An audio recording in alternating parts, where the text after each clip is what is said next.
layup drill. Get these dudes in order.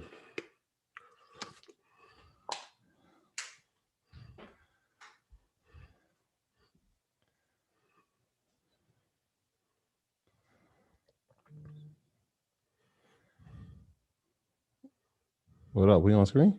What up? What up? What up? What up? What's good? YouTube playing. We off mute? Yeah, we off. I can't see myself. I don't see nothing. What's going on? Y'all see us? YouTube playing over there. Can't ban the snowman. Oh, all right. See us now they got us. Let's do it. Oh, we got the logo on the bottom and all that? Okay. We balling out here. Okay. Let's get to it. A lot to talk about. Breaking news alert. A lot going on. Heavy in the streets. Cleaned up my act a little bit. Spectacles. Oh, yeah, you know, it's showtime when Shady got the specs on. Dressed like a gentleman. It's showtime when Shady got the specs on. Big fat. What's going on? Ernest, what's going on? I see y'all piling in here. Let's do it. What's our good brother at? The greatest show on earth is back for another installment. Mondays, my favorite day of the week. Yeah. I get excited. November. I'm excited. November 16th on you. Let's do it. Yo, time is flying, man. This year's almost over. It's crazy. January in no time. It's crazy, man. They piling in. Ernest, yup. What up? Bronx, what up? They ready to get Atlanta, what up? Houston, what up? Miami, Chicago, Philly, LA, Las Vegas. I seen somebody pop up from Vegas. What's going on? Virginia, I see you. What's going on? They ready to get some money. That's right. Cali's here. Jersey's here. What up? San Diego. Ooh, we like San Diego. We was out there. Shout out to San Diego. Man. You know, it's love. California. Nothing like California. I'm having California flashbacks. California dreams. Dreaming. I'll be back out there soon. Let's bring the bro in. There you go. Top 4. I gotta name my list of the top. My favorite people online these days. On Instagram? Derek Grace is definitely one of them. Shout out to Derek Grace, man. That's the funniest guy on Instagram right now. Oh, I think we lost the boy. No, he's there. Oh, there you go. How you guys doing? Here, we hear you. We hear you. Perfect. I don't see you. There we go. I don't see us. Y'all see us? Yeah, we're here. That's weird. I didn't knock us off, I promise you. All right. Now we hear you. Turn the volume up. I can't see you. We don't see nothing. That's weird. But YouTube see us. Yeah. That's all, G. It's always something. I can see you on my phone though. Yeah. We're gonna keep this show going. This is we can't see anything. It's a blackout.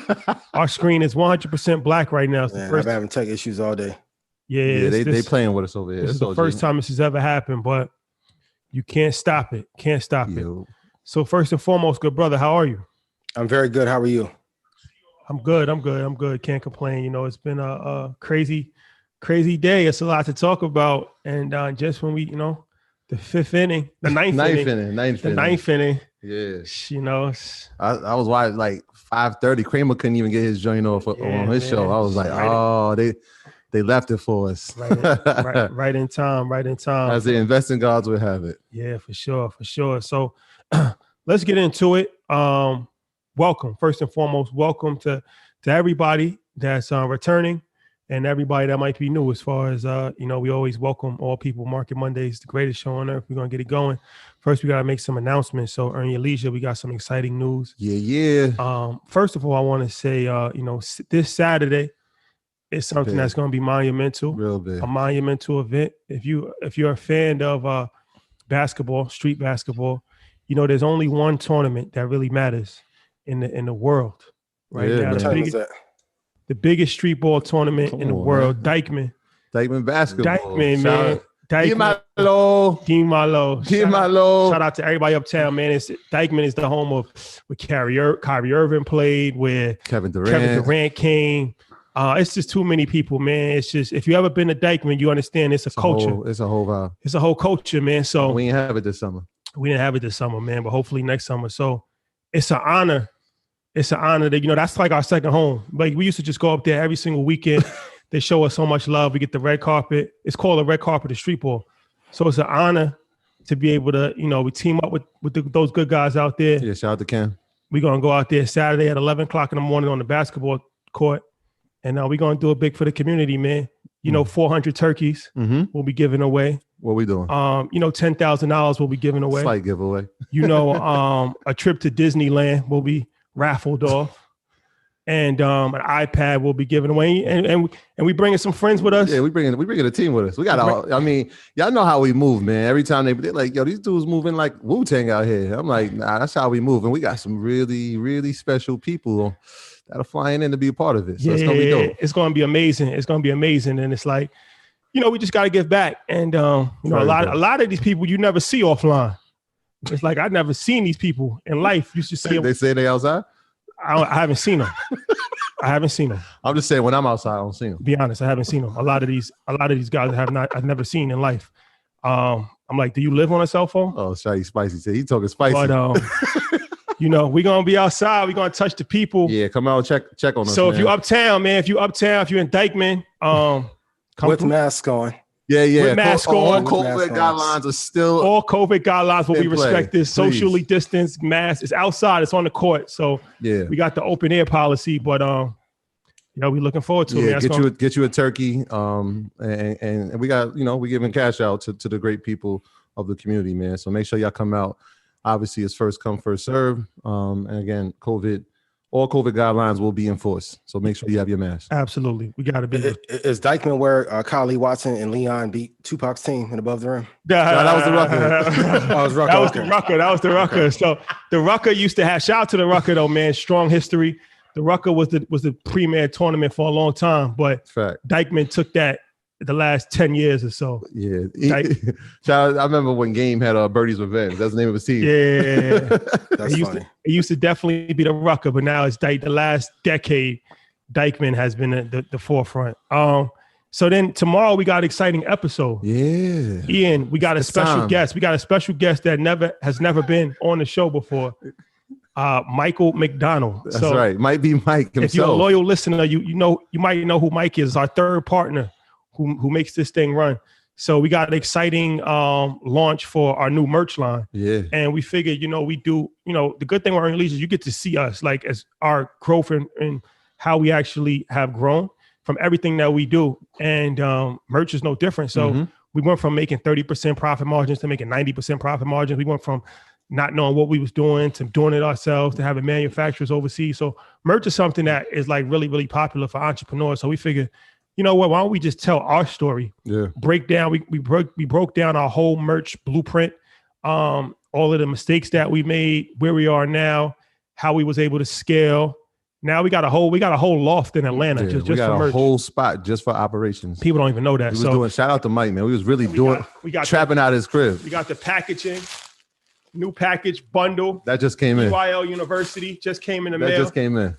So tomorrow's going to be a dope episode. Anybody that's interested in marketing or merch, we're going to give you the complete blueprint from our lips. So that's dope. And then Wednesday is a big day because our boy Dave Shands, EYL alumni, it's a fact. Sleepers for Suckers, one of the hottest podcasts in the world, is teaching the class. He's teaching the class for EYL University, a business mastermind class. Yeah, so, entrepreneurial blueprint, man. It's going to be dope. Dave is incredible, man. It's a lot of stuff going on, man. And then we got orientation. We got orientation Saturday at 1 with Janet. I know she's super excited about that. We're going to be there. Orientation, it was a whole vibe when we did it last time. Over 700 people attended.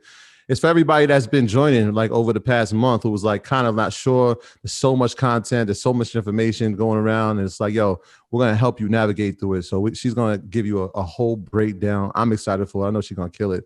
And then Sunday, we got our book club. So we got section 4 of Money Master the Game that we're going over.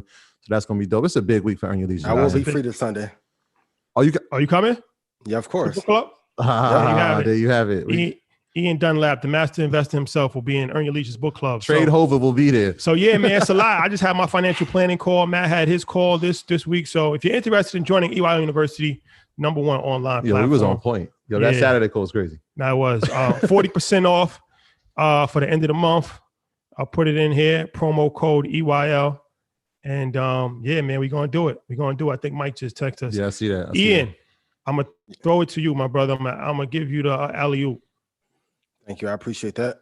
Everybody on YouTube, what up? To my mom and dad, my brother, my family, what up?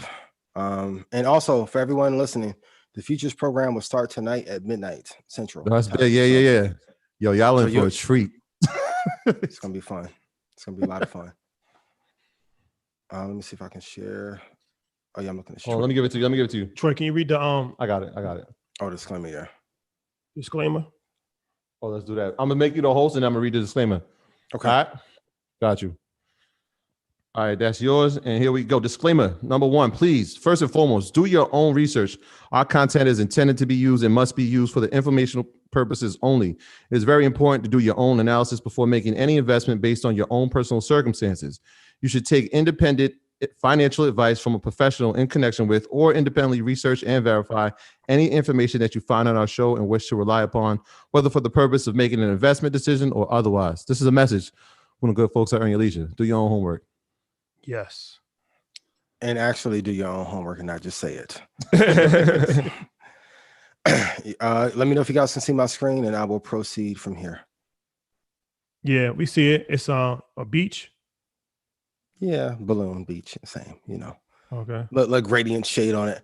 So happy Monday to everybody. Of course, we'll talk about Tesla and all the craziness that happened with that. Stock Club members.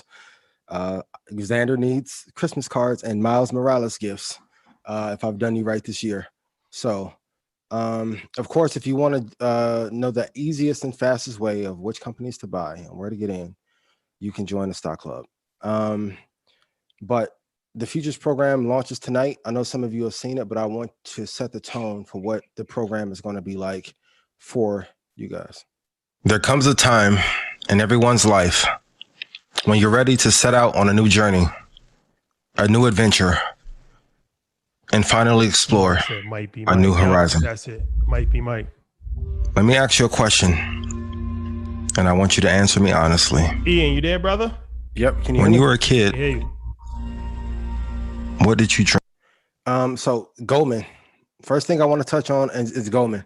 Goldman raises the S&P 500 target to 3,700. I need everybody in chat to write 3,700.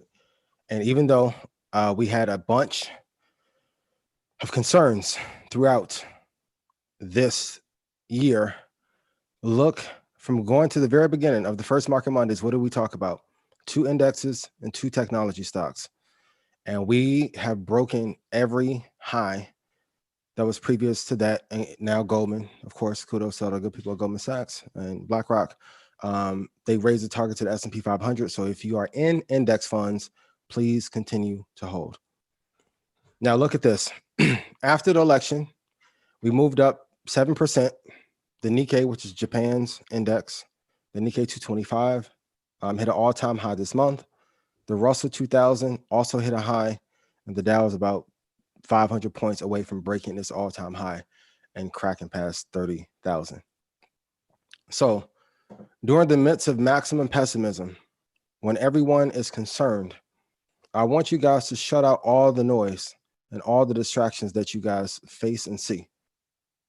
Can you type in chat, shut out distractions?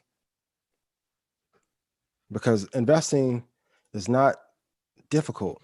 It's just tough when we do not stick to our plan month after month. And then actions that happen over a week or 2 week horizon should not change what our overall plan is.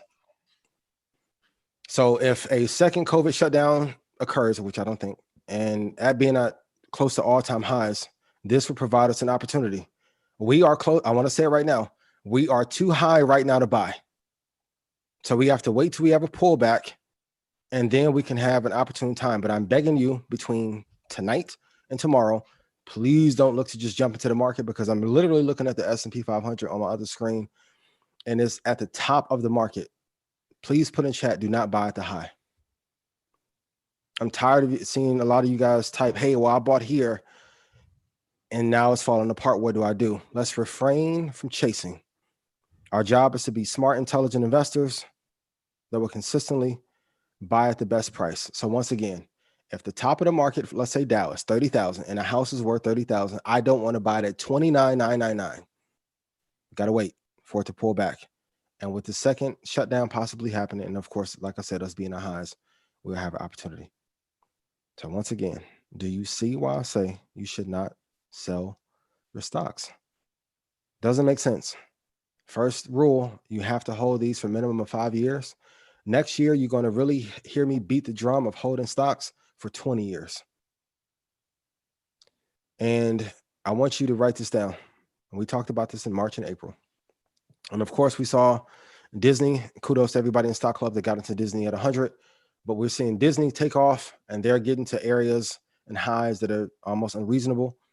MGM, we're seeing some of the cruise lines take off. It's going to take 2-4 years until airlines and cruise lines are ready to boom. So not until 2023 will we be in an area where everything is going to be fine and we take off and we're towards those highs. But if you're holding Boeing, which I know my brother got out of, but if any of you holding Boeing or any of the other hotel chains, you're going to have to wait 2 more years. And after spring and vaccinations are released, fundamentals will matter a lot more. Right now, this is a trader's market. PE ratios are crazy. Current ratios are crazy for all my fundamentalists. At some point, and we're seeing it now, when the economy goes back to normal, fundamentals will matter more than ever. So companies that are producing great revenue, they have great profit, they will rise higher, and the ones that are not doing as well will slide. So be patient. I know the market is moving quickly and it's acting very erratic, but it's our job as investors to act normal and not deviate, even when the market is being erratic and irrational. So look at this. The market always leaves clues. When the market dips 50 to 70%, please take advantage of it. The best time to plan when you're going to buy off a dip is when the market is at a high like right now. So take the top 5 stocks in your holdings. And I literally want you to go to a chart and divide that number in half. That's where, if the market falls apart, that's where I want you to load the boat. That's the area in which you should look. And then I have a treat for you guys tonight that gives you another almost fail-proof indicator to know when to buy into the market. But 50 to 70%, if you're on a tech stock, stocks can dip up to 70%. A normal market is going to dip 50. That's a key tip. Grab your notebooks, screenshot this. I want you to go through every single decade, going back to 1950, after we get off the show tonight. And I want you to write down the percentage drop that the market dipped and take the average of those decades and divide them. You'll know an exact calculation for how far you need to set your pending order for your long-term holdings.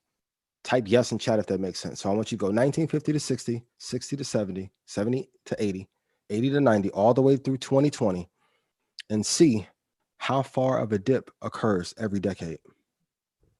Take that number and divide it, and it'll tell you the exact percentage for the S&P 500 or any other company that you need to have in your portfolio and where to buy. So last week we talked about an explosive move on the Dow, and of course, because the futures market and the free program is going to be out tonight, I want to give you another example. So like if you have 30 contracts, and on average, for my traders, write this down. A strong move, now not the strongest, but a strong move in the Dow is 400 points, either down or up. So for those of you that are well capitalized, and of course, trading has considerable risks, be careful. But if you're able to trade 30 contracts and go for a 400 point target, that would be 60 grand. After that, what I want you to do is take half of that money, and you guys are going to hear me scream this in the program. Take half of that money and invest it long term. And then S&P 500 with 20 contracts. For my futures traders, write this target down, 80 ticks. So if we get a strong move, 80 ticks is a normal number that you can look to shoot for. And I was looking at the oil chart, and oil may be down a slow death. And with all the companies going to renewable energy, we are literally watching an industry start to slowly die. Oil has not got to its all-time high of 2007, and more companies and countries are starting to lean away. So keep your eyes on, and we talked about, of course, TAN any clean energy is going to do a lot better in this area.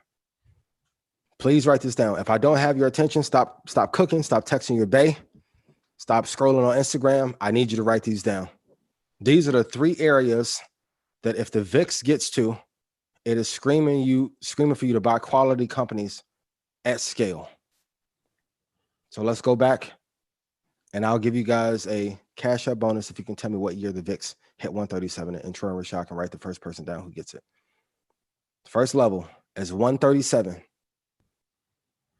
Because if we go on nationwide or statewide lockdown, which would be beneficial in terms of stopping the spread of the virus, but it would be damaging for the economy, we could go into a tailspin again. Not saying that we will, but we could. The worst case scenario, the oh my God, the world is ending level for me is 137.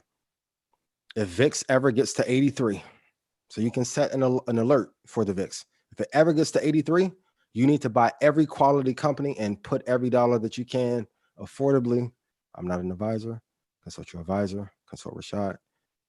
But this is the place where you want to buy equities. For those of you that are a fan of Templeton and you are a fan of being a catastrophic investor, 83 is the level to have your eyes on. And I don't know if it'll happen this year, next, 2025, 2027. Keep your eyes on that level. And the final level, of course, is 48. The VIX gets to 48. You want to go shopping for quality companies only. Not Hertz, please, or any other companies that are not good. But 137, 83, and 48. And the economy will remain in this tumultuous cycle for a few more months until we have a combination of catalysts in place. So like a distribution of vaccine, and I'm telling you guys, please don't take that vaccine, but the distribution of vaccine, whether a lockdown or preventative measures in place for spreading the virus, we need faster government intervention, and then a reduction in cases. So these are the 4 things that we need for the market to feel safe. Now, of course, Pfizer announced their news today. Moderna announced their news about the effectiveness. We're getting closer, but it will probably be March or April once we have like mass distribution of those vaccines. Sticking with the 3s, write these down. These are the 3 areas to keep your eyes on in terms of COVID cases to know when the market is going to go up. The first area we need to drop underneath is 90,598.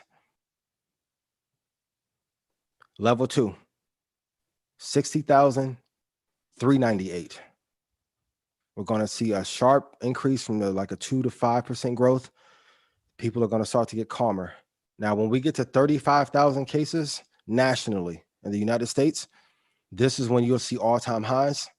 Some irrational exuberance will kick in. And then we're going to hit highs like we've never seen before. Because now we have a combination of new retail investors that are incredibly excited, that are happy about trading, that Dave Portnoy brought in, and stocks only go up.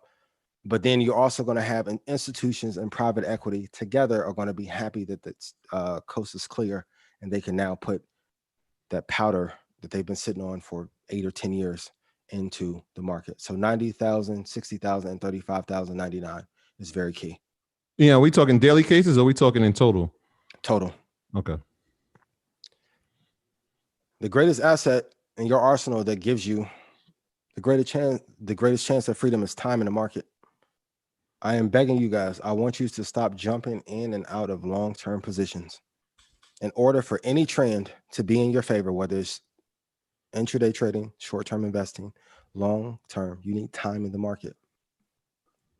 Time in the market is your friend. The longer you let those positions bake, the closer you will be able to get to freedom. So this is the invest in freedom formula. So the number of shares that you have times how much time you have in the market, plus the number of quality businesses owned, will equal how fast you'll be able to achieve freedom. And I define freedom as health, wealth, time, peace, and being around the people that you love and inspire you, plus how you decide to give back is how I define freedom. But look at this. So if you had 13,000 shares, and let's say we got $114 in growth over the lifetime of the investment. And if you're investing for 10 years, $114, especially on the tech side, is nothing. That's conservative.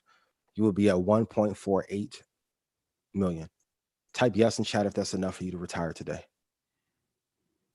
Second scenario, 28,000 shares, $114 in growth, 3.192 million.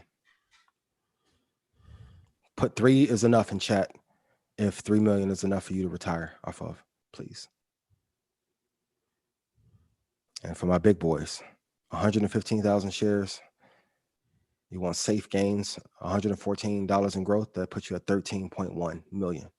For my business owners and all my people that have a bigger nest egg, type yes in chat if 115,000 shares will allow you to retire at 13.1 million. And it's a question that I want to ask everyone. What is the number of shares that you need to secure for your family for the next 5 generations? Take your annual bills, multiply times 5. That tells you how much you need on a yearly basis. Multiply that times 30. That'll tell you how much money you need. I love trading, but there is no number in trading that you can hit that is better than holding some of these positions for 20 or 25 years. And March provided an incredible opportunity for us. For those of you who started in March or April or after, there will be other opportunities. But for those of us that are seasoned, when these drops happen that are once in a decade, we have to take full advantage of them. I want you to seriously calculate how many shares do you need to retire 5 generations of your family? Because we always talk about financial freedom, but financial freedom is just not you. It's not you. So I want you to calculate that number and put it in chat. And once again, overall plan, 4 to 8 long-term positions. You don't need 88 companies in your mix. Maximum of 20. And I'm seeing people starting to put 9 indexes or 9 ETFs. And I'm like, you're making a mutual fund. For what? You're going to eat your gains. And then also you have to consider the way that a hedge fund would put together an asset allocation strategy is different than you because they have to weigh in and out at different times. Keep it simple. Simple is better. A maximum of 24 swing trades, and then of course 60 intraday trades. So I want to tell you a story about the other night when we was on the phone, not phone like talking to, but we was in this app. And so for those you don't know, Ryan Leslie signed Cassie, brought Cassie the bad boy, and he told a very interesting story. And I won't reveal all because we may, do something special one day. But Ryan said he had been investing since 2009. And guess what? Apple, Microsoft, Google, some of the tech companies that we have talked about. Mm-hmm.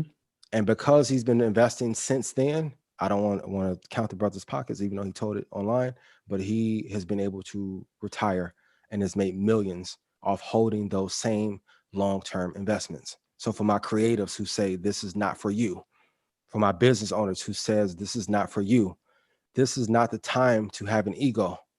We don't even know if clients and customers are going to return because they don't have the money to spend. But if you're tying your capital into some of these businesses, you will be able to stay afloat whether or not you have clients and customers coming in to you.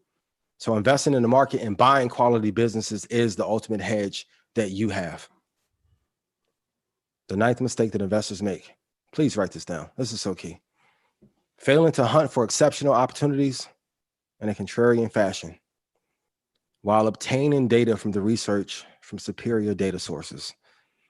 If everyone's looking at the same stock and everyone's looking at the same newsletter and taking in the same information, how do you have an edge over hundreds of thousands of people that are looking in the market? I think we have an amazing platform. But how many of you are reading magazines, journals, investment newsletters that most people have not heard of? Tonight, I want you to at least go find one. Everyone knows about Barron's. Everyone knows about Yahoo Finance. Everyone knows about CNBC. Kudos to the good people at NBC Universal. We love you. Thank you. Love you dearly. Hey, Kate. Hey, Bonawyn. But you need to get an intellectual edge. Kudos to the brother I talked to this weekend, but the conversation I had with him, he said, I'm always searching for the information that the average person does not know. It is. It's going to give you your edge. So find one tonight, and we have provided some good insight for you as well. So the reason why I love indexes, right?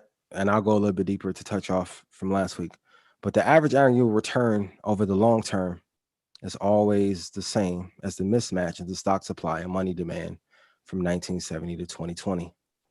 I want you guys to go and Google and see what the mismatch is in between the actual stock supply and money demand year over year. You're going to see a correlation between that number and the number that is given in indexes in any given year. I know this is super technical, but for those of you who are digging in deep in your research, this gives you an understanding of why the indexing strategy consistently works over time. But let's talk about the dangers of the market. And I know people tell you that you can't time it, but if you buy at the high, you're going to be in a lot of trouble. So if you look historically, when you do the research, there have been 14 bear markets from 1927 to 2020, regardless of what kind of recovery there is. And I want you to be mindful that risk mitigation is the most important principle in your investing toolkit. Everyone can make a good trade, make a good long-term investment, but if you bleed down 60% in a bad position, it's going to drain your account and also delay how many years that it's going to take for you to actually get to freedom or retirement. And here's why. You can't just buy anywhere, and we want you to be a diligent and seasoned investor. In 2000, tech stocks tanked 78%. And let's be honest, everyone knows that the market goes back up, but when you're bleeding down 50%, your emotions kick in, especially for those of us that did not grow up with a considerable amount of money and did not know if money was guaranteed. It's tough to bleed down to almost and be at only 25% of what your portfolio once was. Take this note. The deepest corrections are usually around 51%. The dip in the mid-1960s took 23 years to recover from the high. So if you're just buying at the high and not caring about where you get in, and for all of you that, of course, I'm glad that Tesla boomed, and we'll talk about it later, but do not buy Tesla overnight, because when it slides back, you're going to cry, right? I want us to be patient and be very mindful of the spots that we get into the market. And if you bought the S&P 500 at the top in 2000, it took 16 years to get back to the relative high of 2168.79. Stop buying at a high. You have control over where you enter the market. And if the market gaps up or has a parabolic move to the upside, wait for it to pull back. The market always comes down. And because the program is launching tonight, this is going to be the first and last time that I dive deep into trading for a few questions. Because I think most people don't have the discipline or resolve to want to master one skill or master a craft. That's why I push everyone towards long-term investing. But a great question is, what's the best strategy for new traders? It has to be simple, number one. So I don't need you to write 93 trend lines on there, and you can't have RSI, MACD, shaking volatility, balance of market power, and volume. Take all that stuff off your screen and simplify it. Number two, you always have to go with the true trend. Please stop buying stocks and you see on the day the market is getting beat up and CNBC's leaderboard is all red, and you're like, hey, but I'm buying the dip. No. No, you're not. You're dying. They're dipping into your account. You're dying. Dead. Slow death. Slow down. Okay.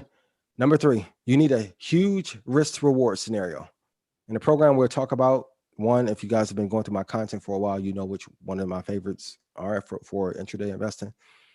But ideally, I'll give it here. You want to risk $1 to make 11. Here's a great reason why, and I don't want you to do this, but if you risk 1 to make 11, you technically can trade at 10% and still be in profit. You need one signal to get in. So I don't care if you trade Golden Cross, Black Cross, breakouts, pullbacks. You need one move that you master to be able to get in and out of the market.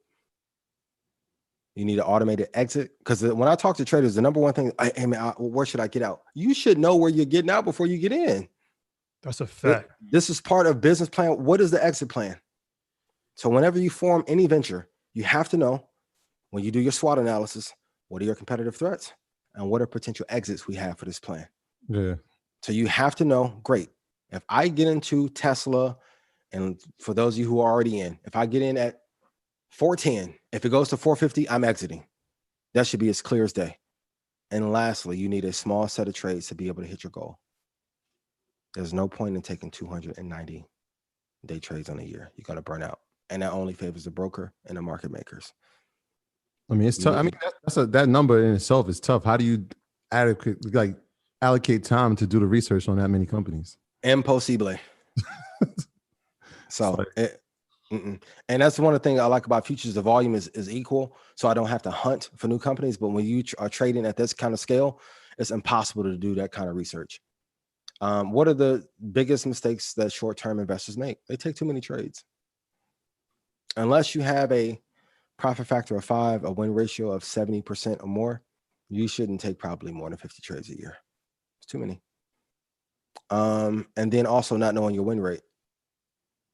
Short-term investing is a sport. I'm surprised at the number of people that I talk to who talk about trading. I'm like, hey, how often do you win? And they say, I don't know. You have to know percentage. What is the equity or asset that you do best on? Which one you do the worst on? So for me, I end up having most losses on NASDAQ. I have the best wins on ES, and Treasury market. So you have to lean towards the one that are going to pay you the most, but you need to know your data. Everyone type in chat, know your data. And I've talked about, I gave it earlier, but your ideal risk to reward scenario is 1 to 11. You have to trade something that moves far enough to give you that probability to hit 11 and only risking 1. So for my futures traders, if you are trading and you're using a 20-tick stop, your target would then be 220. That is a very achievable target for the NASDAQ future. How many things should you trade? I'm going to be honest. You guys need to master 2 equities. And I know some of you are going to throw the screen, and I know some of you on the YouTube when this replay go, but he doesn't know what he's talking about. You can't know 85 companies. It's hard to know the fundamentals, how it moves, the personality of each, which players and market makers are in each one. It's tough. If you pare down to 2, you can trade consistently over and over again and know the personality of each asset that you're trading. What time frame should people trade? I'm going to be very honest with you. Knowing the true direction is way more important than time frame. But I'm going to beg for my traders to stay off the 5-minute.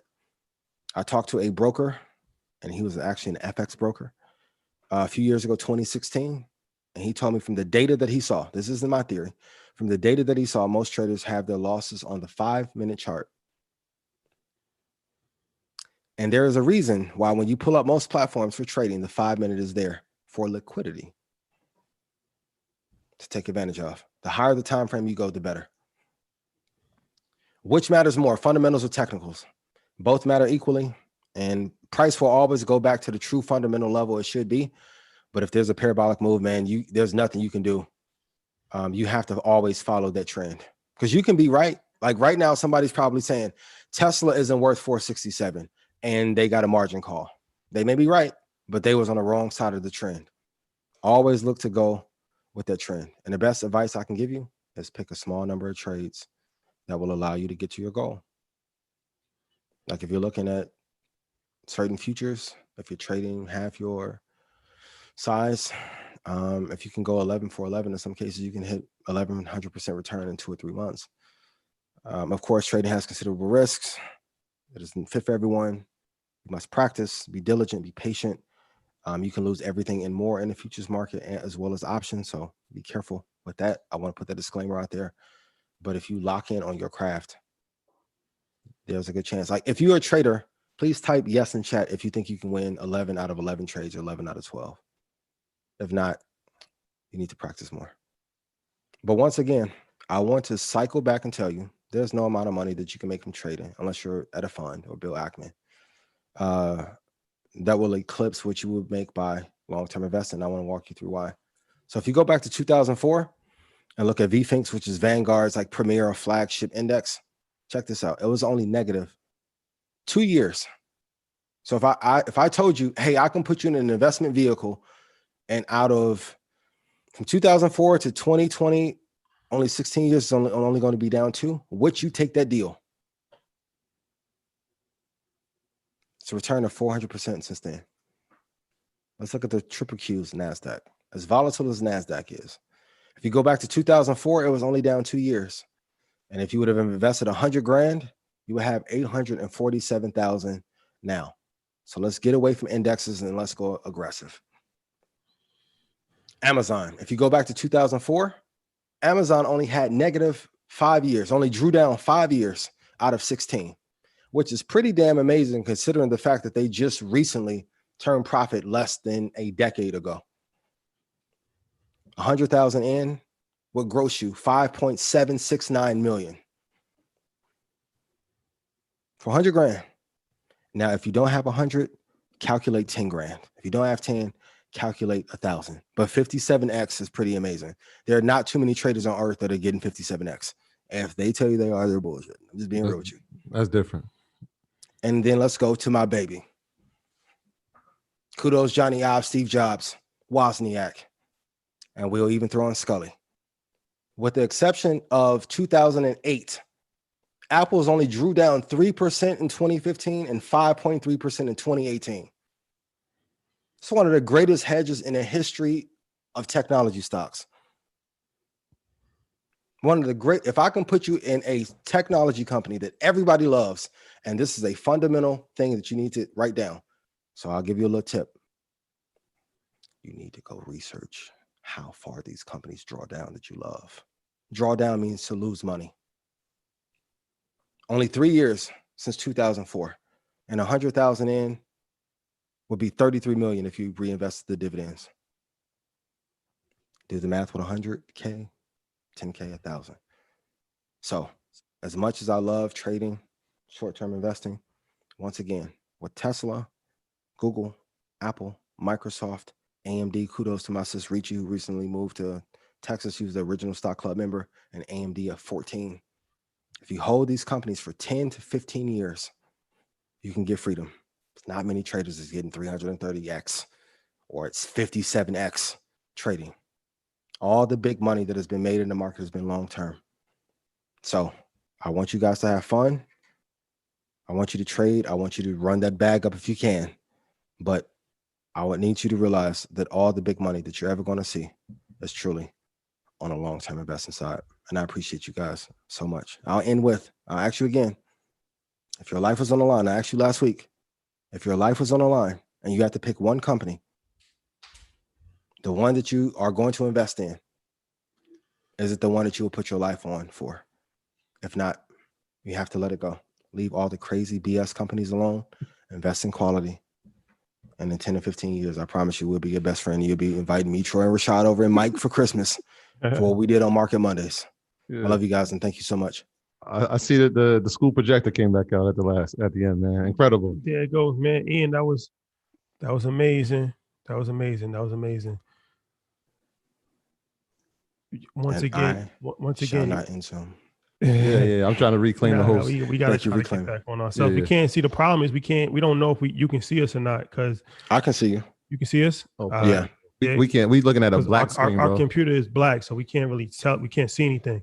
But Ian, bro, that was amazing, man. Kudos to you once again. It just gets better and better every week. Thank you.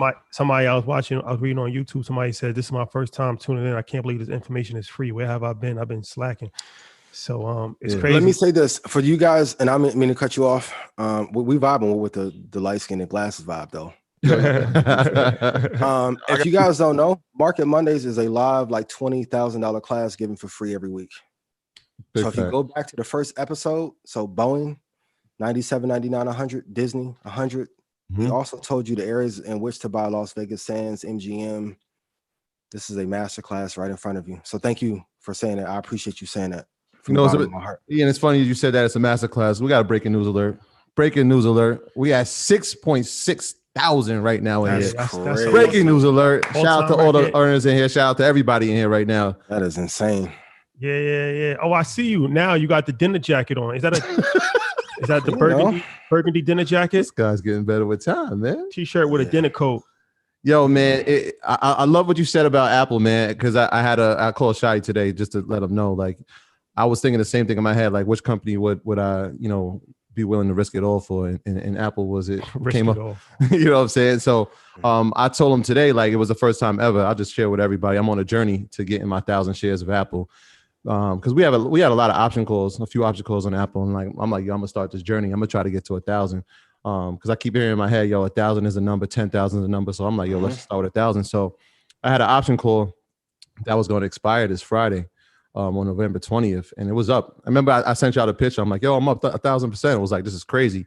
And I was like, yeah, this percentage is pretty cool, but I want to start this goal of mine. And so I know it hasn't been recommended to exercise the option. Nobody that I know had did it personally, just like out of our crew. And so I was like, I'm gonna be the first to try to do it. And so I executed it, and I got my first 300 shares. Great job. Options. Yeah, so I got it at 103. So my strike price is 103. Apple right now is like 120. And so it's like, yo, it could. I mean, it's Apple. I've done the research myself, and obviously the Q4, Q1. Can you just explain? Because a lot of people that tune in to Market Mondays, this might be their first time ever learning about stocks. Period. And we don't want to talk over people's heads and options. I'm about to go in my teacher. I'm about to go in teacher mode. Let's go in teacher mode. So obviously, when you trade options, you have three things that you can do. You can exercise it, which is mean you can buy the contract. Each contract's worth 100 shares, right? And so you can exercise the option. You can buy it, obviously, which we've done pretty much throughout the past 6 months. Or you can sell it, which we haven't done so much, but we will at some point, right? You can sell it to make a profit on the appreciation that's grown. So the appreciation really is dependent upon the ask and the bid, right? So the ask price is what you're going to pay, and the bid is what the brokerage is going to charge. So there's the in between part, and we talked about that before. So I made this call like randomly, like it was in June. I was like, you know what, Apple's 415. I got a couple $1,000. Let me throw it in there. And so I did, and I was like, all right, cool. And then Apple just went on a run. All tech went on a run. And in September, obviously at the end of August, Apple obviously split, and so my contracts had doubled. So I think I bought one contract that turned into 4. And so it was like, yo, I'm getting closer to this time. The expiration date is coming. And every week, I know Shadi would call me like, you sold that joint yet? Nah, you crazy. Why you ain't sell it yet? And I was like, nah, I got a plan. And I'm sticking to my plan. And no matter how much they was killing me, like, yo, 1,000% is 1,000%. I'm like, nah, I'm sticking to my plan. And so now we're here. The 20th is here. And I'm like, yo, this is my plan. My wife was on my neck. She was like, yo, I want to buy Apple just because she had heard the split. And I'm like, yo, I got a plan. I'm going to get 100 shares. And then when I thought about it, I'm like, yo, I can get 400 shares at 103 right now. Like if I just exercise this option. So what I'm doing is I'm getting 100 contracts, right? So that's really, one contract is 100 shares. So if I exercise all of them, right? If I had 4, that means I can buy 400 shares of Apple at a 103 price, right? If you, the average person or the person who wanted to buy Apple tomorrow, you'd have to pay, what is it, 119? You'd have to pay 119, 30, yeah. 120 for that same stock. And so essentially what I've done is I've shaved $17 off the price because I exercised the option and I took the shares. So my goal is to get to 1,000, and I'm halfway there. So I'm gonna keep y'all abreast of what's going on with it. I'm going to get to 1,000. I want to see if everybody is willing to do something like that, challenge themselves. Even if it's like, yo, I want to get to 10 or I want to get to 50. Let's challenge each other and push each other to grow, man. Because like I said, this investing thing is new to a lot of us.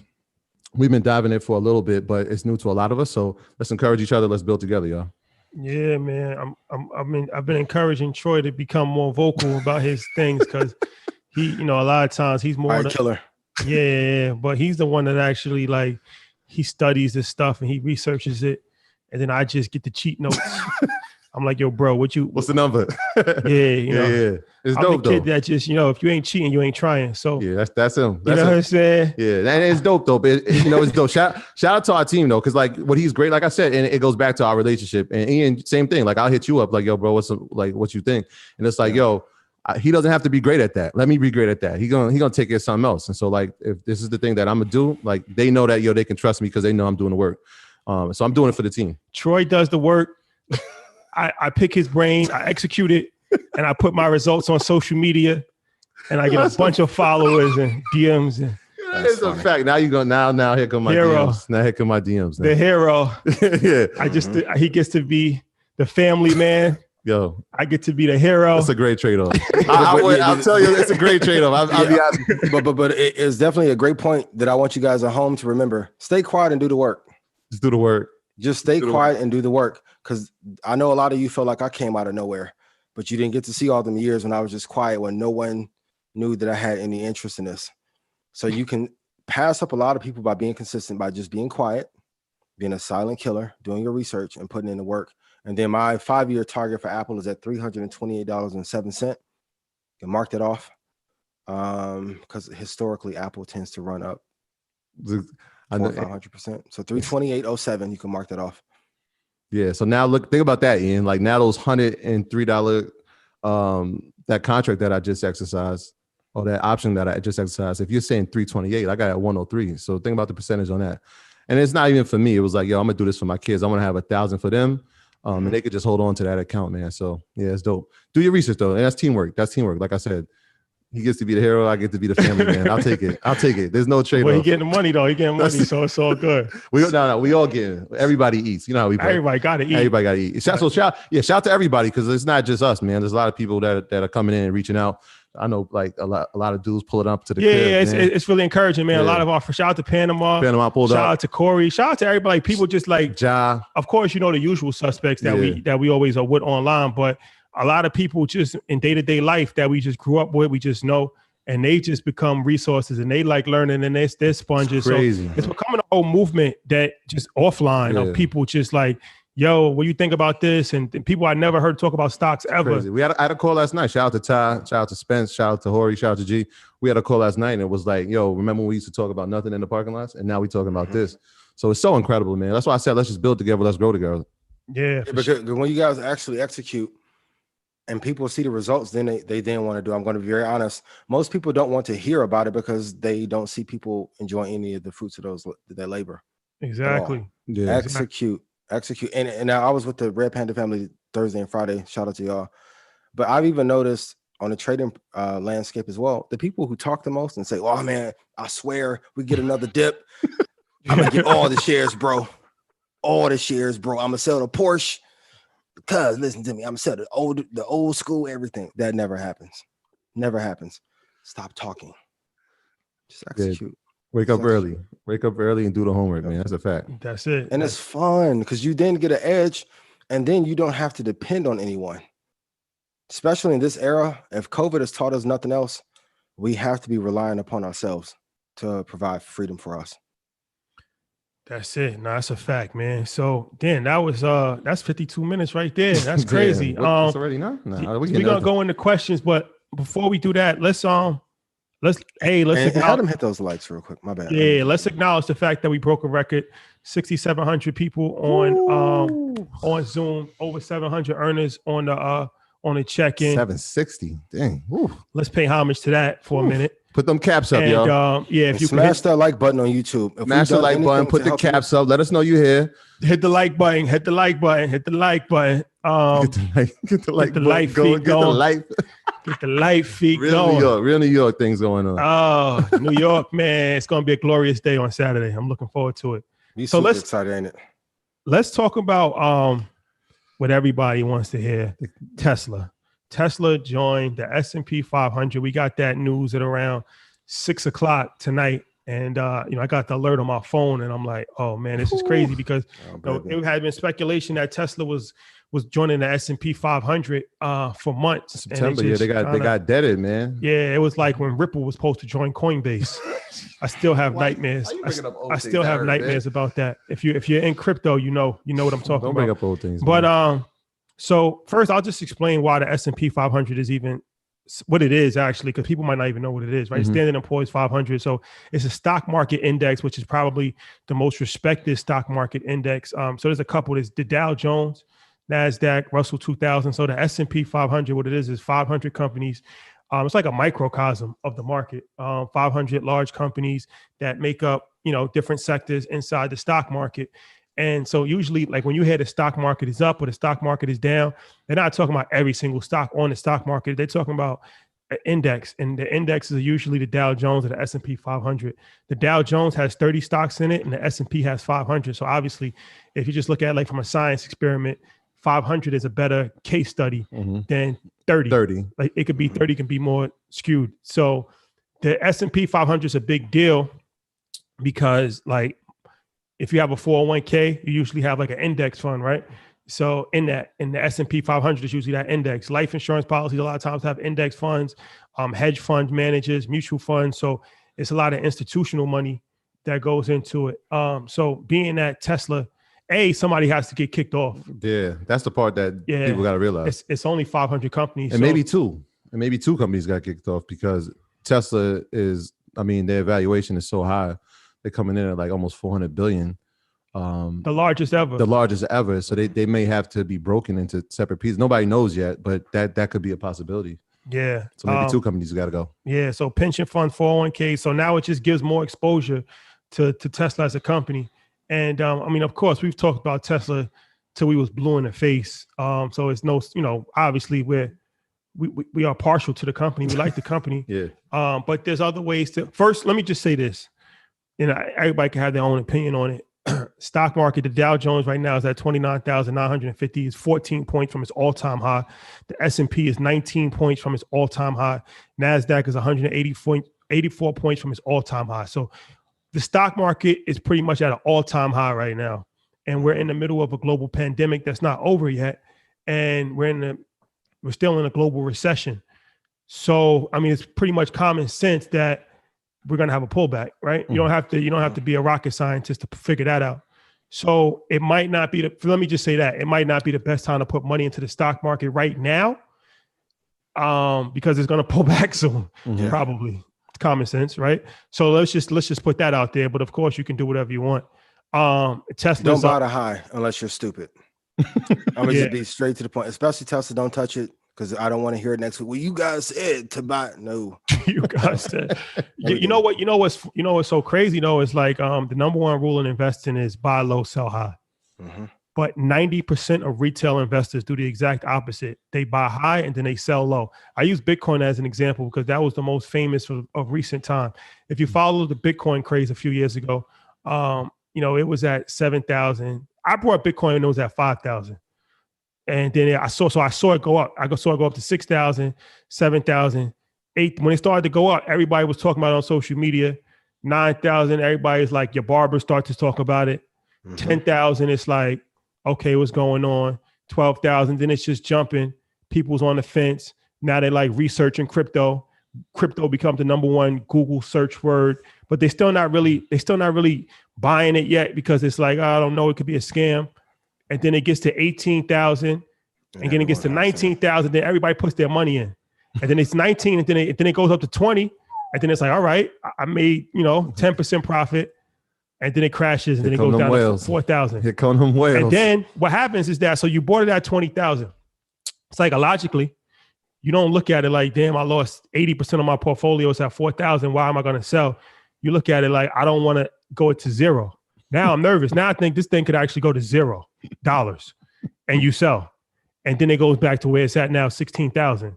And then you buy, and then it goes back down to 3,000, and then you sell. So this happens all the time. Crypto obviously is a lot more volatile, but the same thing happens in stocks. You don't necessarily think that Tesla's going to go to zero, but you buy at a high, it crashes, you lose 30% of your portfolio, you panic, you're like, damn, my wife's not going to be happy with this. I'd rather just lose 30% than lose 60%. The wife, man. I'm wife, husband, whatever, however you want to flip it. But psychologically, that's extremely important to keep in mind. Like, do not buy high and sell low. No matter how many times you say that, 90% of people are still going to buy high and they're going to sell low. Yeah, and that's why I'm not super excited about Tesla. If you go look at where it is now, it's at the same high from October 12th, almost to the penny. I'm looking at it right now. It's not a time to chase. I'm happy that it got added to the S&P. I was not expecting that. Didn't think it would happen for a couple more years. I'm glad they got in. Exxon got kicked off. So that's another reason why I keep saying we are slowly watching oil die. Like if you would have told me 10 years ago, Exxon would have got kicked out of the S&P 500, I would have laughed in your face. We're living in a different time now. But we're saying right now, in a high of Tesla's 502.49, and we're at the high from October 12th. Wait for it to pull back. But Stock Club members, Xander needs some Miles Morales toys because I've had y'all in since March. So enjoy. But be careful. And like Rashad just said, you do not want to keep buying at highs because you're going to be upset when it drops 10 or 15% here soon. Yeah, and people are going to look at it. They're going to look at the after hours. They're going to say, yo, what's up, $54 tomorrow morning, 9:30? And I'm in. So this is just a fair warning. Just be careful. Just be careful. But I still think that Tesla's a good company. Yeah, and that's why I said. And if you don't want to have just a singular position, we've mentioned ARK 1,000 times. Like ARK is a fund that it's one of its major allocations is Tesla, whether it's ARK or ARKW. I'm still a little tight with ARKW. They haven't extended their chain yet, but that's neither here nor there. But yeah, you can just go into the ETF. You know what I'm saying? So anybody who's in there already, tomorrow should look pretty decent. But you don't want to buy anything at a high. Yeah, don't buy that at a high. And somebody said dollar cost averaging is definitely a great way to invest. Definitely a great way to invest. And anybody that's not familiar with dollar cost averaging, that's when you're putting the same amount of money in on, like, let's say a monthly basis or a weekly basis. So in that case scenario, then it doesn't really make that much of a difference because you're going to buy high, you're going to buy low. It's like your 401k. You put money in over the course of time, it averages itself out. So if that's your approach, and that should definitely be everybody's approach to put money in on a consistent basis, that's definitely a good way to go about it. I was just talking when people do like lump sums, like you just have like $10,000 left and you think it's like Vegas. The problem is that people treat stock market like gambling because it's synonymous, especially option trading. It could be synonymous with gambling. The difference is that I always say gambling is a game of chance. Investing is a game of knowledge. I know there's gonna be some people like, well, poker, you can actually, I know, I get it. It's always a critic. But the bottom line is that you shouldn't be investing based off of just gambling. You should be investing based off of knowledge. And being that, you got to know your own risk tolerance. Like, so me personally, I'm more of a conservative person. I don't want to have high levels of anxiety. I've spoke about this before, and I don't want to be nervous just investing. So I do the ETF route. So I knew Tesla was a good company, but I just didn't feel comfortable investing in Tesla. I just for the option. I did both. So I did the ARK ETF. It's like, I think it's 7% of ARK, but it's 10%. But if you know ARK, you know that not only does it have Tesla, it has Netflix, it has Roku, it has NVIDIA. So it got a lot of great companies. It's like an all-star team. Yeah. I'm comfortable with that. Because I know that if one goes up, the portfolio is going to go up, but I'm not banking on just one particular company. It's a safer play. Yeah. I know if you invest in one stock, you can earn more, but you can lose more too. So you got to play your risk. This is 1,000% facts. This is exactly how our phone calls go. Yeah. You got to know who you got to know your personality. It's at 461 now. I'm going to tell you guys, do not be surprised when Tesla drops back to 344. Don't be surprised. Wait, the purple ball just came out? Don't be surprised. Put the purple ball in the chest. They're going to be like, yo, Ian called in. Don't be surprised. But because they still great company. But even so for those of you that are big on crypto and any asset, if you wait that 5 to 10-year holding period, if it is truly a good asset, you're going to get dividends from it. So if you truly believe it, hold it. When you are ready to sell an asset, it's usually a sign that you chased it and you got in too high. The rules apply the same. If a house is worth $525,000, I'm not offering $524,000. I don't care if I have $200,000 in it. I'm not offering $524,000. I want you guys, and this is the ideal time when the market is closed, to go on a chart and say, hey, if the high was $502, where would I want to buy? Where if it dropped to that price, I would be happy with it going there. Please write this down. Pre-select your prices for your primary investment vehicles. I want you guys to stop guessing. Hell, you can just get a dry erase marker and mark off top, bottom, middle, and okay, right about here. But I don't want you to chase when the market is moving fast just because you think that you're going to miss out. That will not give you an edge. I will not give you an edge. Nope, no puts on Tesla. I want you to hold Tesla for the long term. They have Wi-Fi on Mars. No, hold. Tesla's a good company, and they haven't even started. They're like Elon to me is our generation Steve, but the company is currently structured how Amazon was. Look how long Amazon's been. Like Tesla is the new Mercedes. Big fact. Big fact. If you could have invested in that in 90, and Mercedes is still popular, then hold the company. Because then, well, I mean, I'll do it right now. Hold on. 5-year target for Tesla is 794.08. 794.08. So when I have that push up to the moon and it goes above 700, you're gonna cry. Just mark off where you want to get in. and hold. Because I don't want you guys to look back and be like, man, I should have listened to you. Those are some of the most expensive words you can ever utter. Costly. Yep. Those is costly. Yeah, man. But the choice is yours. Either way, we'll be here. Trade over has spoken. Yo, we passed the 9 o'clock hour, so I'm just going to do the earnings really quickly because it's a big week for earnings, especially in the consumer discretionary area. So tomorrow morning we got Walmart. Obviously they're XLP, so they're consumer staple. We have Home Depot, we got Lowe's, and then tomorrow after closing we got Neo. So I know Neo's been in the news. I told a story last week about how the rise of Neo was a valuable lesson for me, and I learned it, and I'm glad I had to learn it. And then Wednesday we have Target, Lowe's, TJ Maxx, all of which are in XLY. And so if you have a XLY option call, make sure that you pay attention to those numbers, those earnings that are coming back. And then after that we have Nvidia, which will be reporting, which is, they just put out their new product, and it's going to be tough to try to get your hands on that. So Nvidia's reporting on Wednesday after closing. And then Friday, I just circled Foot Locker only because I saw what Nike has done in the stay-home economy with, all the apparel being moved. And obviously Foot Locker is one of its main distributors. And Lululemon has done some great numbers as well. So I'm interested to see what Foot Locker's numbers come back looking like on Friday. So that's our earnings. That's what we're looking for. Let me just say one more thing before we go to questions.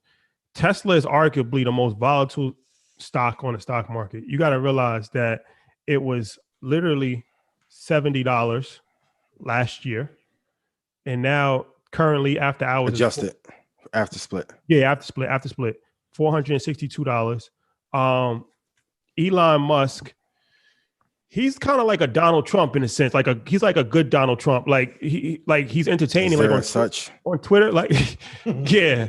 Like if you could take the good part of Donald Trump, like the entertaining part. To me, Donald Trump's the most entertaining president. Say what you want about him. The guy was entertaining. Like we're never gonna see anybody in American history like Donald Trump. Like you never knew. I would go on Twitter just to see what he was going to say. Like it was a smack DVD battle. Like it was crazy.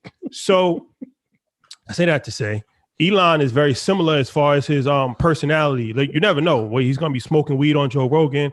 He will be on Earn Your Leisure in 2021. Him and Kanye West. That will happen.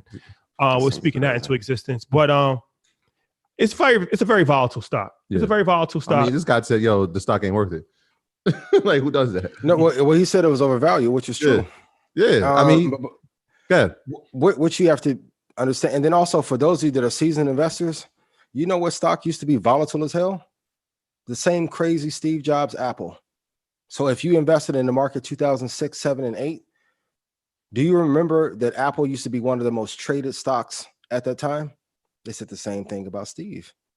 Then you get a certain balance, and then that same craziness becomes dominance, and you cannot deny what that profit margin is, and then things will start to balance out. The things that are once volatile now become the flagship, and things will balance out. It's not easy to ride that roller coaster, but that's why we keep trying to tell you guys, because the trade-off is a lot of people will be like, well, I don't want indexes because it's slow, but then you get something that moves fast of value. Then it's like, well, that moves too fast. What the hell do you want? You want a slow moving fast stock that does not bleed? Okay, well, I mean, we walked through what the hedge was. You have to pick. So either you want consistency and slow returns, or like Kerry just put in, you want a unicorn. Unicorn's gonna move with some speed. Yeah. You guys got to pick. Shout out to everybody on the tube. We got 6.9. Go tell a friend to tell a friend. We need to hit that 7 number. Let's get to 7. I appreciate you guys so much. Let's get there. Let's get to 7,000 on the tube. We got 745 in a Earn Your Leisure University. We rocking right now. We're gonna go to questions. The first person we coming to, please. But guidelines. So questions, guys. If you could keep your questions limited to one question. Please do not ask an individual stock question, and please do not ask for a Red Panda scholarship. If you have a question about Red Panda, please email info@Red Panda. If you have a question about EYL University or Earn Your Leisure or anything, please email info@Earn Your Leisure. Who we got? Jason, unmute yourself. You've been unmuted. What's going on? Gentlemen, how y'all doing? We good, man. How are you? The deans of EYL. We're gonna have to start calling y'all the deans. Appreciate that, brother. That's love. Love is love. Hey, I wanted to ask Ian a quick question. I'm thinking about trading as a business. So what I want to do is start an LLC and trading under a business. Does that make sense to start doing that? Do it that way instead of just under my regular name. Whatever dog you're abusing in the background, you got to Yo, cut it out. please, Do yo, the please, LLC. let the dog out, man. Let the dogs out.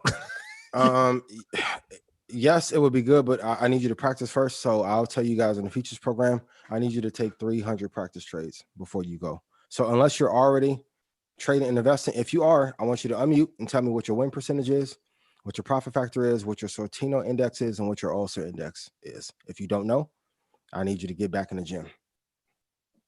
Yeah, So- I haven't started trading yet. I'm just trying to think of the best strategies to use to get started. Okay, that's what I want you to do. I want you to practice first. Then I want you to take 10 trades with real money. If you are doing good and you do not quit, then you can form an LLC. I want us to stop making paperwork just to say we got an LLC. Not saying that that's you, but culturally, I want us to stop with that. So practice first, 300 trades, then take 10 live trades. Then if you're doing well and you still love it, then go get the LLC and do it. Appreciate Very you. good. Thank you, brother. Barbara, we coming to you. Unmute yourself. You've been unmuted. Somebody said the jacket's Merlot. That's funny. Yo, somebody said he got a pet parrot. Yo, they are crazy. That's crazy. Barbara, what's going on? Hey, hi. It's my first time. I guess, no, it's not my first time here. But anyway, I'm excited. Thanks for unmuting me. Thank you. Ian, I Yes. want to ask you 2 questions, but I already posted Hello. my 1 question. Hopefully you'll see that. So I'll ask the Is question. it a really good one? It's about the futures class because I don't have Oh, the link. But anyway, it's about the futures class. But the question I have is, if you had, well, let me just tell you my scenario. I have AT&T stock. I guess it's personal, but I would like to know what to do. What would you do with it if you had, let's say, $40,000 in AT&T stock? Would you keep it? How would you stretch it out? When did you get it? It was recently, basically. It was my grandmother's. She left it to me when she passed away. Inherited. Sorry. Thank you. Yes, it was inherited. What price did you get in? It's 29. It's been kind of hovering around 28, 29. I don't, one of those 2 numbers. That's the entry that you got in? Yeah. Okay. If it gets to 30 or 31, I would take profit and then invest into something else. If you look, the high of AT&T was in 1999 at 59.88. My bell has been dying for a long time. And I want to go on record and say I think AT&T may have, maybe 4 more years before they slide underneath $20 flat and stay there. Dead. Nah, Barbara, I'm gonna give you a little nugget right here. So if you look in telecommunications, and I said this a few weeks ago, but look at a company like T-Mobile. Look at their chart. Look at their growth.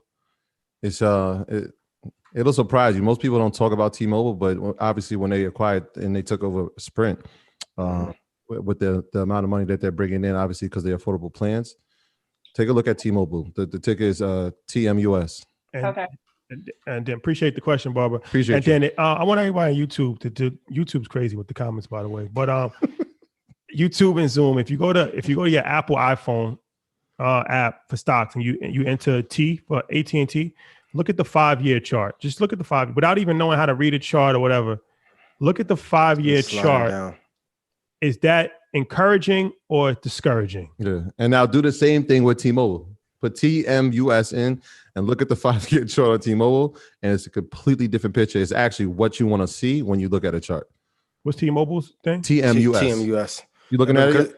Yeah, because if you look at a long-term macro perspective, honestly, you guys can write this down. And I know some of you are doing it for the dividend part. Shout out to Chris. I know Chris does AT&T for the dividend. So if you do it for that, okay, I'm not mad at that. But the only place, if you're looking to hold it long-term from a macro perspective, is like, hold on, let me see, $19.22 or $21.30. Anything other than that is too high to hold it for long term. The trend is down. It's down. And then for my technicians, if you look at it from high to low, at the entire length of the chart, AT&T keeps breaking its 50% retracement of the entirety of the business that has been on the stock market. I don't like anything that keeps dipping back down to the 50% retracement. It's like if it bleeds underneath the 200, it's usually going to stay below there for a long period of time. So be careful. But luckily for you, you got in at a great price where you'll be able to exit out and be okay. And if I have Rashad and Troy's permission, I would love to answer your question about the program real quick. It starts tonight at 12 Central. It's on you, bro. There you have it. There you have it. If you're keeping a stock for dividends, I see some people on YouTube like they pay dividends. Yeah, I mean, but if you're keeping a stock that's going down for 5 years and it's dragging, good luck. Good luck. It's going to take a lot of dividends to make up for something that has gone up 80% in that time frame, 70%. Mm-hmm. Tesla, Apple, pick one of these tech stocks. It's going to take a lot of dividends, or unless you got a lot of money in dividends, it's just that good for you. If you're keeping a losing stock just for dividends, hey, to each his own. Yeah. To each his own. Let's go to Jill Johnson. Jill Johnson, we coming to you. Unmute yourself. You've been unmuted.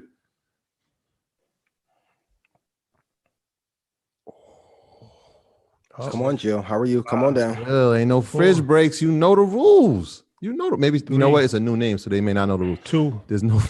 1 got it. No, you guys received the link for the features program via email. Tristan, we coming to you. Unmute yourself. You've been unmuted. We love you, Jill. You can rewind and see the price if you are looking at AT&T, though. Oh, Jill just Hello. Jill, we're going to pause you for a second. Tristan, go ahead. What's going on, guys? How you doing? Everything good. How you doing? Hey, I appreciate y'all having me on here. Troy, I had a question for you. Yeah. I've been wanting to ask for a long time about options. Yeah. So when you bought that option and it split, the contract adjusts with the price? Like, how does that work exactly? Yeah, the contract. So so it was 1 to 4, right? So if I had 1 contract, that turned into 4 contracts. Right. And so the price, if it was at 415, now the price became 103. So it just split, everything divided by 4. So everything stayed the same. I think I got it. My 415 call turned into 103.75 or something like that. So okay, everything stayed consistent. Gotcha, so you know what's crazy, Tristan? And I found this out myself, right? So if I had 1, it turned into 4. I didn't have to exercise all 4. And so I was actually on the phone with TD Ameritrade, like, yo, I just want to do 3, right? But the key is this is the key, and I don't want anybody to go misguided tonight. Like, you have to have the money available to purchase that many shares, right? So in order to have it, the 300 shares, I have to have the money. And so that's like, if you do 300 times 103, that's over $30,000. And so it's something I've been really set my mind on. And so I was like, yo, this is a perfect time to do it.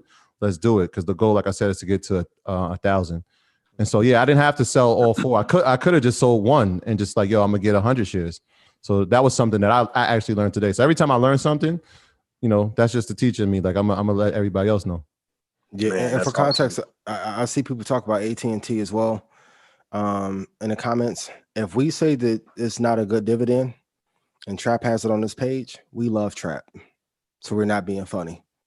So before you guys start some little internet rumor, I just want to clear that up.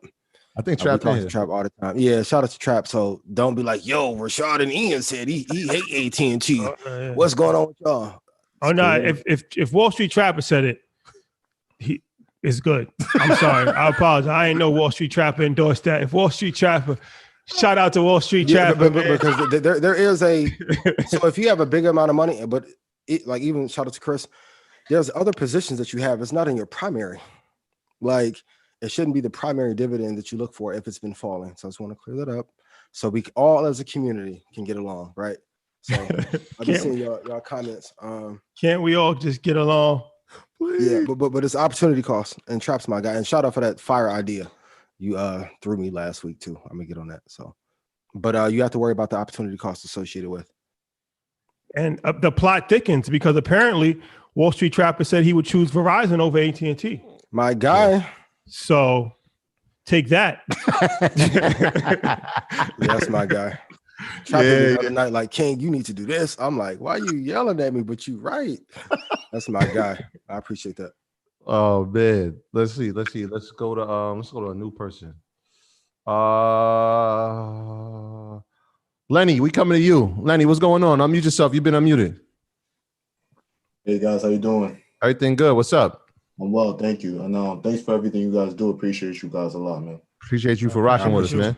Of course. And, I look forward to your futures course tonight. So tonight at 12. Yeah, back to it.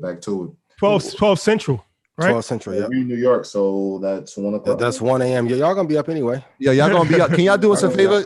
Yo, when y'all start the course, can y'all just like record like yourself, like just like take a picture? Can we take a picture of it, Ian, so they can just like, yo, we in here? Yo, please. Absolutely. That first 3 minutes gonna blow you away. Quick question: Would there be a playback? Because I kind of got work at like 7 a.m. Of course. All right, cool. All on demand whenever you want to. My man. So back to it. We were just talking about AT&T. Before that person asked, I was going to mention that. Like, since we're not, loading the bull on anything because the stock market is too high and inflated, I was thinking that maybe it would be a good time to, put our extra money into dividend stocks. And that was one of my dividend stocks right there is AT&T. And then you kind of blew my mind saying that, it's not a good stock to invest in. I saw the chart and all that stuff, and I saw that was going down. I understand why it's going down. But like, I was thinking maybe the 5G element of it, and the fact that everyone needs a phone, especially during this time period. During this period, this is a stable industry to be in. So I was thinking 5G, and the fact that they're trying to realign their streaming industry, and streaming is big right now. I was thinking that maybe. I know it's not I know it's a gamble. That's the reason I hedged my gamble by having Verizon as well. But I was thinking that the dividend stocks is a good place to throw your money in right now. Can I share a couple thoughts? Did you get a chance to see the episode with Bonawyn? What was that? 2 weeks ago? A couple weeks ago, 2 or 3. One of the things that he mentioned that AT&T consistently does is that they buy assets for businesses that are high and sell them for pennies on a dollar. Terrible. So we don't want that. Okay, what is the dividend that AT&T gives out? Like 7 point. Okay. Solid dividend. Now, if let's say on a quarterly basis, I want you to look and let's take 10 quarters. How much does to AT&T normally go up or down while they're giving out that 7% dividend? Because if the dividend is offset by the losses, unless you're only going to hold it for a quarter or two, it doesn't mean anything. Also, too, yes, everyone needs a phone, but it doesn't mean that it has to be acquired through AT&T. Yeah. So those are some things that I would have you consider. And then have you had a chance to look at their revenue and how much debt they have? Yeah, and also in the streaming industry, I mean, I probably people don't even realize it, but AT&T's venue into the streaming thing is through HBO Max. And so if you want to think about streaming, we never even talk about HBO Max, really. We just talk about Disney with Disney Plus, and we talk about Netflix, obviously. So they're lagging behind even in that. So just take that into consideration as well. Shout out to Ryan Leslie. I just realized when Ian had spoke about that. Yeah, episode 64. EYL alumni. 64. And being that we're speaking about dividends, maybe we'll have Wall Street Trap come on here because he's the dividend king. Tuesdays. You don't know who I know. That's funny. And also, I know it's small, but Apple pays. I mean, Ryan told that story about how much he made off dividends off Apple and reinvested them. The key thing is if you guys are going to get dividend stocks, let them have some growth. Kudos to everybody in the elite, but reinvest the dividends. Your gains will be a lot higher as a result. Let's see what we got. Melissa, we coming to you. Melissa, unmute yourself. You've been unmuted. What's going on? Hey guys. Hey. I have my sister watching for the first time, and this is all foreign language to her. But what's up, sis? How to your sister? Her name's Jessica. What's up, Jessica? And, say hi. Hi. Don't be shy. So I wanted to ask you guys about some IPOs that might be coming up and what your thoughts on in regards to which to invest in. I see that Airbnb, DoorDash, and I think like Wish and a couple other ones are going to be IPO'd soon. And I was just wondering, what should we be looking at when choosing to invest? Like which ones would be smart to look into and that kind of thing? I'll dive in really quick. I want you to look at what the revenue is and then how much profit they're making. A lot of these companies are starting to go public because you got to pay off some of the VC and angel money that they once have behind them. And I don't like when a lot of companies start to IPO towards the top of the market as well. So be very careful. Even Facebook was a great company, strong revenue. Facebook had like a 30 or 40% dip from where it IPO'd. So give it time. I would, my general rule of thumb, if it's not an amazing business, I would have you wait 3 months before you look at touching it. Because I hear the same horror, especially this year and with all the SPAC garbage too. Most of these companies, they'll jump up really high. Like a couple weeks ago, everyone was like, hey, what's up with Snowflake? I don't hear anybody talking about Snow anymore. Not as many. So I would give it 3 months to see. So think of that as like the dating phase. You're getting to feel each other out, seeing if it's a good company, if they're going to print revenue. If so, you can take a shot at it. If not, wait and let it pass on. But don't marry the company day one just because it's cute that one day. Please just give it some time to breathe. Yeah, well, I don't know if you were mentioning Roblox, but Roblox is going to be IPOing again, and we're going to be doing something special with that. So I know a lot of kids. If you're a parent and your kid is like that's going to be huge. Over 5, you know what Roblox is because you getting that $2.99 charge, that $4.99 charge, that $9.99 charge on a weekly, if not a daily basis. So we're going to do something special with that because I think it's a great way to introduce kids into the stock market. But yeah, DoorDash is IPOing again, and I had this conversation the other day, probably last night actually, when we talk about the economy and shutting down, and we don't think that I personally don't think the entire economy will shut down, but bars and restaurants will be affected. Yes. The way that the cases are going. So like when you look at a company like DoorDash, if that happens in the next couple of weeks and DoorDash becomes public, man, you could see it rising. So again, do your research, but like DoorDash, I really like that one. Yeah. And Airbnb, the unstoppable Airbnb. They just posted a profit. I forgot how much for the quarter, but for the first time. Yeah, a lot of people thought that Airbnb was gonna fall apart when Corona hit, but they're extremely resilient company. Their business model is strong. We did a great episode on Airbnb, and we might have some more content for Airbnb. You never know. You know, you're always working. You never know. Yeah, I would give Airbnb 60 days after it hits and give it a little bit of room to breathe. Let everything settle out and you guys will be good. And going back to AT&T, return on assets is 2.71%. Return on tangible equity is negative 17.3. Those are not numbers that I like. If you guys just go look at the fundamentals, the numbers will tell you if it's a good company that you should be investing. And a rule of thumb, if I have to convince you on why it's good, it's like if you date someone, like, I know they're crazy, but listen to me. On Saturdays, they're great. No. The sex is good, but no. If it's a truly great company, you're not going to ask for anyone's permission. EYL After Dark. Hey. So I'm just saying, if you have to build a thesis and it's like you're battling intellectually and you're like, hey, but no, that's not the one. Y'all crazy, man. They like, oh my gosh, I love Ian's voice. Oh man, gets you every time, man. Ian, gotta watch that guy, man. Just trying to add some value, because they was hitting me with the he won't smile. Now it's like you're showing too much personality. Dial it back, like pick. I remember when you were so humble. I know. Let's get one more. Let's get one more question in. Let's see. Let's go here. I've never seen this name before. Antron, what's going on? Unmute yourself. You've been unmuted. How we doing today? We good. Where you from, bro? I'm from Jackson. I'm from Tunica, Mississippi. Originally, I live in Jackson, Mississippi. Mississippi in the house.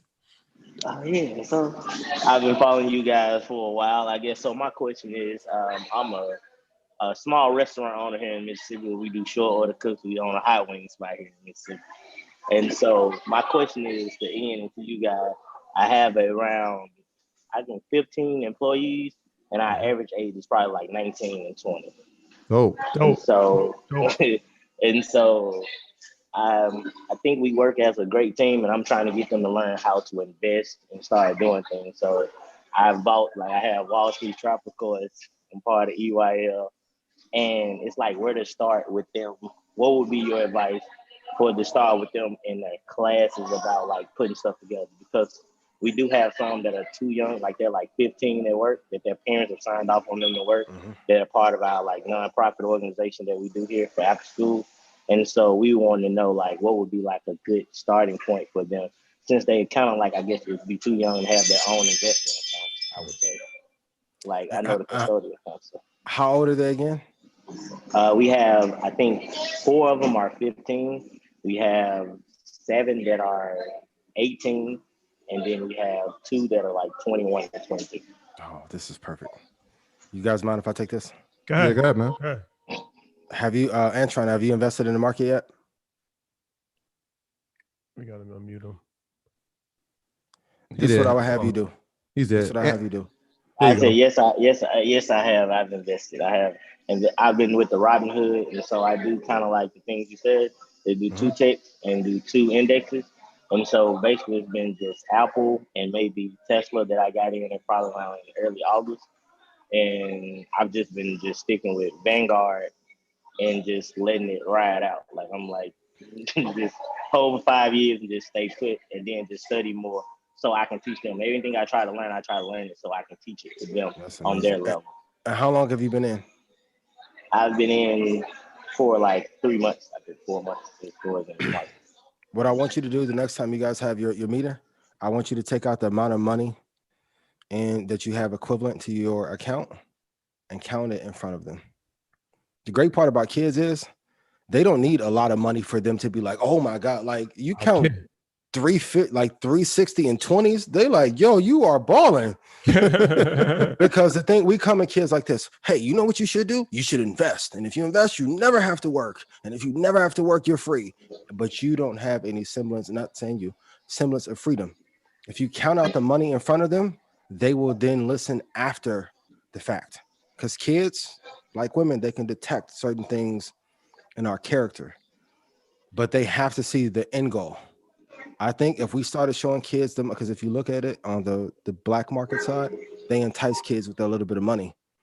So we have to do the same thing and say, hey, great, here's Tesla, here's the ones I bought, but here's the outcome of this.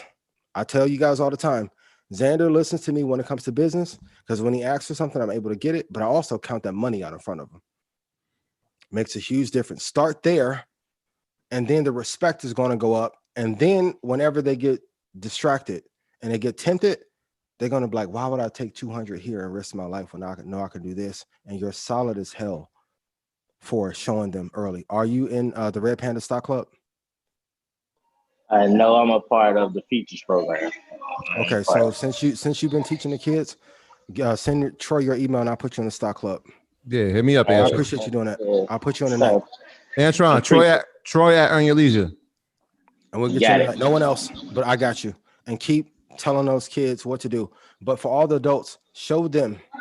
We can talk about financial freedom and buy back the block. You know, that's cute. Kids have no clue what that means if they're starving. Show them. Show them. We never sell them a dream. We just show them the cream. That's actually a really good point that you made, Ian, as far as kids are enticed by illegal activity with a little money. If in grand scheme of things, when you really think about it, that's not real money, but a couple $1,000s, a nice car, a pretty girl, and that gets a young man's attention. And it's like, that's not really real money, but it gets their attention. So it's like, sometimes you have to play that game to get their attention and show them some things. Like you said, even if a couple $1,000s that's not real money, but it's a lot to somebody that doesn't have anything. And kudos to you. That's a great job what you're doing as far as employing the youth. That's And that's what we really got to focus on more than anything other than, politics and all that is great, but because it ain't easy. Group economics, and I know it's not easy to work with kids and to employ kids, especially young men. So kudos to you, man. Keep the great work up that you're doing. If you need anything from us, I'm more than happy to help. Feel free to reach out, man. Anything that we can do. Yeah. And you're in the right place too, Antron. So like, and I'm gonna give a huge shout out to Janet for putting together our track. So like one of the things we have is a track, and it can take you down a path of what they're interested in. And so you just follow that track, whether it be from the webinars that we have or episodes that we've done. You know what I'm saying? Like you can literally, you have the access to it because you're part of the university. So you just go through it with them, bro. I think that would be tremendously beneficial. But I salute you, man, because like I said, working with the youth is not easy. Employing the youth is even harder. And trying to keep them on track when there's so many distractions is even more of a job in itself. So yeah, shout out to you, man. That's very honorable. Yeah, somebody said don't sell them the dream, show them the cream. Yo, I just said that. Shout out to Sean Carter. You have to. So, you know, I mean, the women will tell you the same thing. Yeah, same rule apply. You have to present, but because it's easy to talk about it and tell a kid. I mean, like if we look at the thing that happened with Duck in Chicago, God rest his soul, Vaughn in Atlanta, Mo in Dallas, Boosie getting hit in Dallas. If we can catch enough of these kids earlier. And that's why I tell Trap, like for those who are in that life, I always send them to his content because they can relate more. But if we can catch these kids at 8, 9, 10, 11, 12 and show them that there's money available, and these kids are so smart because they're naturally native to social, naturally native to apps. They can build things and start businesses and they have less fear because they have no bills. Then we can set them. Let's be real. Most adults are not reaching back to kids to try and teach them anything to make them any money. They ain't looking back. And Antron, do me a favor when we done with Market Mondays, in the Facebook group, man, put where your restaurant's located. There's some people that are in the region that want to come check it out. Just say it now, actually, so we can. Oh yeah, I don't know if he's still there. If he's still there. Oh yeah, there you go. Yeah. It's the village kitchen. It's the village kitchen where our motto is love is food. It'll be in the boxes we serve. And it's in Jackson. Yes, in Jackson, Mississippi. The village, the village kitchen in Jackson, Mississippi. If you out there, support a good brother doing a good thing for the community. 1,000. If you ever visit Jackson, Mississippi, you got any people in Jackson, Mississippi. That's tell them to head over. That's the spot. Tell them over. I just thought of my boy Nacho, man. Black support better. Shout out to Nacho Banger, man. Black support better than child support. Black support is better than child support. That's my guy. Nacho One Banger. bite tastes like love. Antron, I got your email, bro. Appreciate you. And never, ever don't trust a skinny chef. Never trust a skinny chef. Don't do it. Rule number 1. And to Village Apartments, no one hurts me. I just talk passionately. That's all. I love you. On YouTube. How are you? There you have it, ladies and gentlemen. Another glorious presentation, another glorious Market Mondays. We appreciate all of you guys taking time out of your day to rock with us. Before we leave, you know, this has become like a honor. This is becoming like a thing of ours where we put the albums up. Yeah, shout out to the ladies tonight. Shout out to the ladies today. We got SZA and we got Summer Walker. That's modern. Yeah, they tough, man. So that they was like, yo, man, we need some ladies to be represented up there. So I was like, we got a bunch coming. I can't even engage in that. That's tough. That had to be a draw. They both solid. They both super solid. Let me ask you this, Ian, since you're a hip hop connoisseur, since we're on music, it's big versus. I'm glad that they didn't do this today. On Thursday, Young Jeezy versus. Well, Gucci. it was gonna be T.I. originally, but now they changed it to Gucci Mane. Yeah. Gucci Mane. Guap. Who do you have in that battle? That's tough, man. I just hope that it doesn't go left. I think everybody's thinking the same. Yeah, but like I will say, kudos to my guy Wayne. I appreciate you, man. I love you dearly. Jeezy, like that first 2-3 year run that he had was absolutely amazing. I hope that it doesn't go left. I think when those first the Trap or Die and all that comes on, man, that's tough to beat. But Gucci's impact on Atlanta music scene, like all those his kids, that's tough, man. And Gucci's a solid person, man. Like to have worked with so many artists and not put him under a deal and just want to see him thrive and win, and then the Migos and quality to be birthed out of that. I just hope it's a good show. I hope there's no drama that comes out of it. Everybody knows me, knows I'm a Jeezy fan, but I just hope that it's peaceful. I think that's why they did it. I think they did it just to show the unity with everything that's going on right now, especially in the hip hop community with, you know, these untimely murders, really. And we just saw like Benny Butcher got shot. Speedy recovery to Benny the Butcher, and speedy recovery to Jeremiah, who I believe is battling COVID. He's in that's tough. ICU. I heard. Yeah, I think the unity play with the verses is going to be big. So I doubt it's going to go left. Who do you I'm taking Jeezy. I'm taking Jeezy hands down. Yeah, I mean 101 is ridiculous, but I love 102. One of the greatest albums of all time. Yeah, 103 was my joint. The Recession was my joint. Yeah. And you know what? We spoke about this too, man. Just the transformation, like watching him from being a snowman to now being like somebody's future husband is like, yo, that's the snowman. Like, you know what I mean? He's just transformed himself, man. So shout out to Gucci. Shout out to Guap too, man. You want to talk about transformation? That's amazing. Major transformation, man. Shout out to both of those guys, man. Both of those guys are Atlanta legends, hip hop legends. Definitely. But you can't ban the snowman. I'll leave it at that. And I'll say this: Jeezy, one of the most solid people, man, too. So that's I hope it goes well. But yeah, that I was playing when I was working on the Futures program. I was playing that Holy Water and the J. Cole American Dream that Q was talking about with Kendrick, and Cole on it. So yeah, Jeezy provided the soundtrack for a lot of my motivation. Shorty red on a track. It's gonna be fun. Shout out to Jeezy, man. Yeah. It's been a glorious Market Mondays. Just as a recap, we have a lot going on this week. We got our episode tomorrow about 101 of merch, everything that you need to do to get up and running and making money selling merchandise and marketing as well. And it's with us. We give our blueprint on how we did it ourselves. So nobody can tell the story better than we can. So we that's for all entrepreneurs, not just people interested in merch, but if you're interested in merch, you definitely should check that episode out. A lot of stuff that we had no idea about that we learned on the fly. And then Wednesday, we got a big class with Dave Shands for EYL University. Saturday, we're going to be uptown, Dykeman. We're giving away turkeys. We're giving away cash. We got a whole thing. Dykeman Park, 11 o'clock in the morning on Saturday. If you're uptown, come vibe with us. Pull up. Orientation too on Saturday, 1 o'clock. Joe Budden probably going to be out there. Shout out to Joey. Shout out to Joe Amar. And yeah, man, we got book club on Sunday. So that's our rundown. Ian, what would you like to tell the people? Once again, I love you guys. Kudos to my family and friends. I appreciate you all so much. Tie it up. The free features program will drop at 12 p.m. Central. If it's out before then, I'll email you guys and you can get in. So you guys will be fine. Go through the material. It will be recorded so you can watch it on demand and you will be great. Stock Club members, no call tonight because I have to re-record something because the video got deleted while I was rendering. And so we'll push that back until tomorrow. But thank you guys. And I always tell you guys, thank you for being solid. Thank you for providing this platform for me to share.